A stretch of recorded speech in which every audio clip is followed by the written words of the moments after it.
യേശുക്രിസ്തുവിൽ ഏറ്റവും സ്നേഹമുള്ളവരെ, നിന്റെ മുന്നിലുള്ള സാധ്യതകളെ കർത്താവ് കാണുന്നുണ്ട്. നിന്റെ മുന്നിലുള്ള സാധ്യതകളെ കർത്താവ് തിരിച്ചറിയുന്നുണ്ട്. നീ പ്രാർത്ഥിച്ചാൽ മതി, നീ സമർപ്പിച്ചാൽ മതി. ഇന്ന് ധ്യാന വിഷയമായിട്ടെടുക്കുന്ന തിരുവചന ഭാഗം വിശുദ്ധ മർക്കോസിന്റെ സുവിശേഷം 6-ാം അധ്യായം 34 മുതൽ 44 വരെയുള്ള തിരുവചനങ്ങൾ. അവൻ കരക്കിറങ്ങിയപ്പോൾ വലിയ ഒരു ജനക്കൂട്ടത്തെ കണ്ടു. അവന് അവരോട് അനുകമ്പ തോന്നി. നേരം വൈകിയപ്പോൾ ശിഷ്യന്മാർ അവൻ്റെ അടുത്ത് വന്ന് പറഞ്ഞു, ഇത് ഒരു വിജന പ്രദേശമാണ്, നേരവും വൈകിയിരിക്കുന്നു.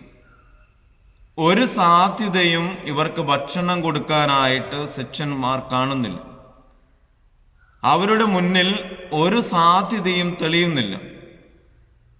കാരണം ഇതൊരു വിജന പ്രദേശമാണ്, നേരവും വൈകിയിരിക്കുന്നു. ഇവർക്ക് ഭക്ഷിക്കാൻ കൊടുക്കാനുള്ള ഒരു സാധ്യതയും അവരുടെ മുമ്പിൽ തെളിയുന്നില്ല.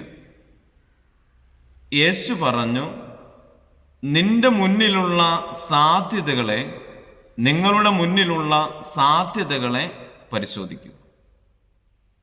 പരിശോധിച്ചറിഞ്ഞ ശിഷ്യന്മാര് സാധ്യതകൾ യേശുവിൻ്റെ മുമ്പിൽ സമർപ്പിക്കുന്നു. പ്രിയമുള്ളവരെ, നമ്മുടെയൊക്കെ ജീവിതത്തിലേക്ക് കടന്നു വരുമ്പോഴും നമ്മളും ഇനി ഒരു സാധ്യതയും കാണുന്നില്ല എൻ്റെ ജീവിതത്തിൽ കർത്താവിൻ്റെ ഇടപെടലിന് വേണ്ടി. എനിക്കിത് കിട്ടുമെന്ന് ഒരു പ്രതീക്ഷയും എനിക്കില്ല. എൻ്റെ ഭവനത്തിൻ്റെ നിർമ്മാണം പൂർത്തിയാക്കാൻ എനിക്ക് കഴിയുമെന്ന് ഒരു പ്രതീക്ഷയുമില്ല. എനിക്ക് ജോലി കിട്ടുമെന്ന് ഒരു പ്രതീക്ഷയുമില്ല. എനിക്ക് സൗഖ്യം ലഭിക്കുമെന്ന് ഒരു പ്രതീക്ഷയുമില്ല.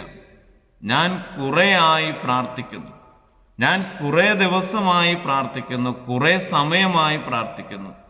ഒരു സാധ്യതയും ഞാൻ കാണുന്നില്ല. നേരവും വൈകിയിരിക്കുന്നു. കുറേ നാളായി ഞാൻ പ്രാർത്ഥിക്കുന്നു. നിന്റെ മുന്നിലുള്ള സാധ്യതകളെ വെച്ച് കർത്താവ് നിന്നെ അനുഗ്രഹിക്കും. നിന്റെ മുന്നിലുള്ള സാധ്യതകളെ സമർപ്പിച്ച് പ്രാർത്ഥിച്ചാൽ നിന്റെ ജീവിതത്തിൽ കർത്താവ് ഇടപെടും.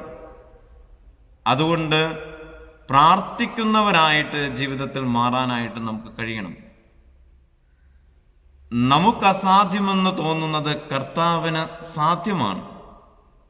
അപ്പോൾ നമ്മുടെ മുന്നിലുള്ള സാധ്യതകളെ കർത്താവിൻ്റെ മുമ്പിൽ സമർപ്പിക്കുക, പ്രാർത്ഥിക്കുക.